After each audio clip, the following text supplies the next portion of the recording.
Hello friends, good morning. चलिए जानते हैं देश और दुनिया की तमाम छोटी बड़ी खबरें, जिसमें सोना चांदी, मौसम और राजनीति से जुड़ी बड़ी खबरें आपको बताएंगे सिर्फ 5 मिनट में। लेकिन उससे पहले वीडियो को लाइक जरूर करें और चैनल पर नए हैं तो चैनल को भी सब्सक्राइब कर लें। तो चलिए वीडियो को स्टार्ट करते हैं। बता दें, अयोध्या के राम मंदिर में भगवान रामलला की प्राण प्रतिष्ठा के बाद मंदिर में श्रद्धालुओं के लिए खोल दिया गया है। 22 जनवरी को रामलला की प्राण प्रतिष्ठा के बाद अब उद्धव गुट ने शिवसेना के संस्थापक बाला साहेब ठाकरे की जयंती पर उनके राम मंदिर के लिए दिए योगदान को याद किया है। साथ ही उद्धव गुट ने सामने में छपे संपादकीय लेख के जरिए प्रधानमंत्री मोदी पर निशाना साधा। यू बेटी गुट का कहना है कि आज देश का राममय हो जाना भी एक राजनीतिक रचना का हिस्सा है, लेकिन क्या देश में रामराज आ गया है?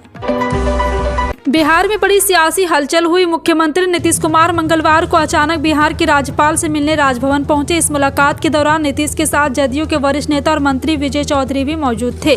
राजभवन पहुंचने से पहले सीएम नीतीश की एक सरकारी कार्यक्रम में शामिल हुए। यहां से वो सीधे राजभवन पहुंचे। 40 मिनट तक सीएम नीतीश कुमार की राज्यपाल के साथ बैठक चली। इजराइल और हमास के बीच जारी जंग के जल्द खत्म होने के आसार नहीं दिख रहे। दोनों पक्षों के बीच जंग लगातार जारी। पिछले साल 7 अक्टूबर को हमास के हमले के बाद से इजरायली सेना पर हुए हमले सबसे घातक धमाके। गाजा पट्टी में उनके 21 सैनिक मारे गए, जबकि 3 सैनिक एक हमले में मारे गए। जंग शुरू होने के बाद एक ही दिन सबसे अधिक 24 इजरायली सैनिक मारे गए। यह हमला युद्ध विराम की कोशिश के लिए बड़ा झटका माना जा रहा है। 22 जनवरी को अयोध्या में भव्य मंदिर के अंदर प्रधानमंत्री मोदी के हाथों रामलला की प्राण प्रतिष्ठा की गई थी। इसके बाद मंगलवार से भक्तों के लिए दर्शन खोले गए हैं। रामलला की एक झलक पाने के लिए बेकरार भक्त भी लाखों की तादाद में अयोध्या पहुंच गए। 8000 सुरक्षाकर्मी तैनात होने के बाद भी हालात ऐसे हो गए, भक्तों के लिए राम मंदिर में एंट्री बंद करनी पड़ी। दोपहर तक करीब 3 लाख भक्त रामलला के दर्शन कर चुके हैं। ईडी और झारखंड सरकार के बीच टकराव बढ़ता जा रहा है। बीते दिनों मनी लॉन्ड्रिंग मामले प्रवर्तन निदेशालय यानी ईडी झारखंड के मुख्यमंत्री हेमंत सोरेन से पूछताछ करने के लिए गए थे। अब झारखंड पुलिस ने सीआरपीएफ के जवानों के खिलाफ सेक्शन 144 तोड़ने का मामला दर्ज किया है। एक अधिकारी ने सोमवार को बताया, प्राथमिकी रविवार को रांची के गोंडा थाने में दर्ज की गई। कांग्रेस नेता राहुल गांधी की भारत जोड़ो न्याय यात्रा को असम के गुवाहाटी में प्रवेश करने से रोक दिया गया है। कांग्रेस के कार्यकर्ताओं ने इसके बाद जमकर बवाल काटा और प्रदर्शन किया। कुछ कार्यकर्ताओं ने बैरिकेड तोड़ दिए और असम सरकार के खिलाफ नारेबाजी की। असम सीएम हेमंत बिस्वा शर्मा ने पुलिस को राहुल गांधी के खिलाफ केस दर्ज करने का निर्देश दिया। हेमंत के एक्शन पर राहुल भड़क गए। उन्होंने हेमंत बिस्वा शर्मा को सबसे भ्रष्ट सीएम करार दिया है। अयोध्या में राम मंदिर की प्राण प्रतिष्ठा के बाद नया खतरा मंडराने लगा। यहां खालिस्तान समर्थक संगठन एफएसजे के 3 सदस्यों की गिरफ्तारी के बाद पूरे प्रदेश में हाई अलर्ट घोषित किया गया। पुलिस मुख्यालय से जारी दिशा निर्देश में सभी जिलों के पुलिस को गणतंत्र दिवस 26 जनवरी तक अलर्ट रहने को कहा गया है। खासतौर पर राम मंदिर की सुरक्षा को लेकर अयोध्या और आसपास के जिलों की पुलिस को अतिरिक्त एहतियात बरतने को कहा गया। इसी प्रकार राम मंदिर परिसर और उसके बाहर के हिस्सों में 10,000 सीसीटीवी कैमरे से निगरानी की जा रही है। पंजाब में कांग्रेस के बीच की अंतरकलह कम होने का नाम नहीं ले रही। नवजोत सिद्धू के तेवर नरम नहीं पड़ रहे। दूसरी तरफ उनकी और राजा वड़िंग के बीच तकरार जग जाहिर है। बीते दिनों कला के बीच सिद्धू ने रविवार को फिर से मेगा में अलग रैली की थी। अब पंजाब कांग्रेस अध्यक्ष राजा वड़िंग का नवजोत सिद्धू पर बड़ा बयान दिया है। पूर्व पंजाब कांग्रेस प्रधान नवजोत सिद्धू पर एक बार फिर मौजूदा कांग्रेस प्रधान अमरिंदर सिंह राजा वड़िंग भड़कते हुए नजर आए। विवादों के बीच रही मोगा रैली के बाद अब नवजोत सिद्धू बागपुरान में अगली रैली निकालने जा रहे हैं। राजस्थान की नवगठित विधानसभा की कार्रवाई मंगलवार को शुरू हुई, जहां विपक्षी सदस्यों ने प्रश्नकाल में सरकार की ओर से प्रश्नों के समुचित उत्तर नहीं मिलने का दावा करते हुए हंगामा किया। सदन में सरकारी भर्ती परीक्षा प्रश्न पत्र लीक मामले की जांच को लेकर सत्ता पक्ष विपक्ष के सदस्य आमने सामने आ गए। वहीं राजीव गांधी युवा मित्र योजना को बंद किए जाने का मुद्दा भी शून्यकाल में उठा, जहाँ विपक्ष के कई विधायकों ने सरकार से अपना फैसला वापस लेने की मांग की। संसद का बजट सत्र 31 जनवरी से शुरू होने जा रहा है। ऐसे में संसद की सुरक्षा को लेकर बड़ा फैसला किया गया। बजट सत्र के दौरान संसद के अंदर आने और बाहर जाने की गेट की सुरक्षा केंद्रीय औद्योगिक सुरक्षा बल यानी कि सीआईएसएफ को सौंप दी गई है। केंद्रीय मंत्रालय से जुड़े सूत्रों के मुताबिक सीआईएसएफ संसद में गेस्ट की सुरक्षा और फ्रीजिंग का काम भी करेगी। भारत जोड़ो न्याय यात्रा के दौरान असम में एक प्रेस कॉन्फ्रेंस में कांग्रेस नेता राहुल गांधी ने राम मंदिर के प्राण प्रतिष्ठा पर प्रतिक्रिया दी। उन्होंने कहा, इस कार्यक्रम को बीजेपी का राजनीतिक कार्यक्रम बताया और राम लहर पर एक सवाल के जवाब में कहा कि ऐसी कोई लहर नहीं। कांग्रेस नेता ने एक बार फिर सीएम हेमंत बिस्वा शर्मा को सबसे भ्रष्ट मुख्यमंत्री बताया। उन्होंने कहा, वो जब भी लोगों से बात करते हैं तो बताते हैं कि राज्य में बड़ी बेरोजगारी, भ्रष्टाचारी और महंगाई है, किसान परेशान, युवाओं को नौकरी नहीं मिल रही। राहुल गांधी ने कहा कि हम इन्हीं मुद्दों को उठा रहे और कामयाबी भी मिल रही है। 22 जनवरी इंडिया ब्लॉक के ज्यादातर नेताओं के लिए बीजेपी के खिलाफ शक्ति प्रदर्शन का दिन था। सड़क पर उतरकर अयोध्या समारोह के बहिष्कार के फैसले को सही साबित करने का मौका था, लेकिन क्या ऐसा वास्तव में देखने को मिला?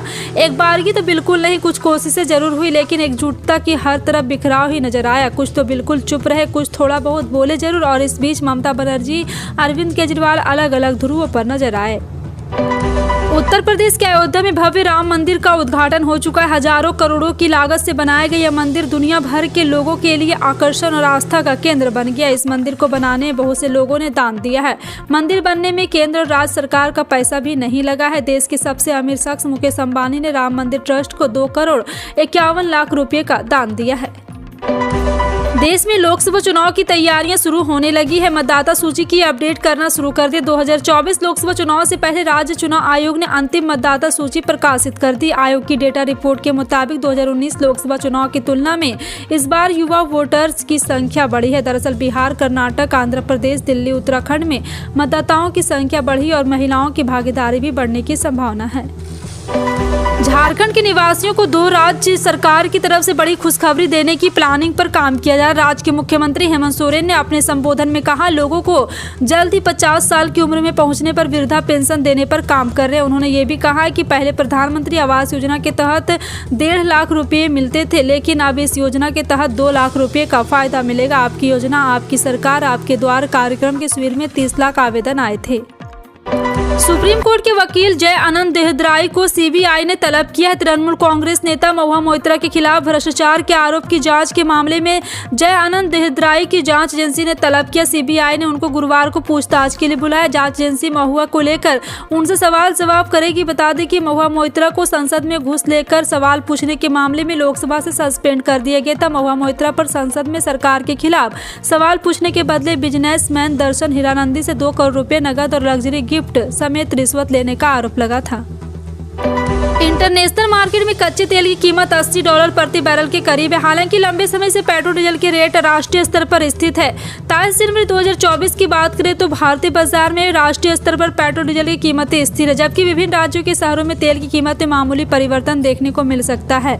अंतर्राष्ट्रीय बाजार में आज भी ब्रेंट क्रूड ऑयल $89.91 प्रति बैरल तक पहुंच गया। WTI क्रूड के दाम आज 75.19 प्रति बैरल है। बल्कि भारतीय रेल कंपनियों ने मंगलवार को भी 23 जनवरी को ही पेट्रोल डीजल में कोई फेरबदल नहीं किया है।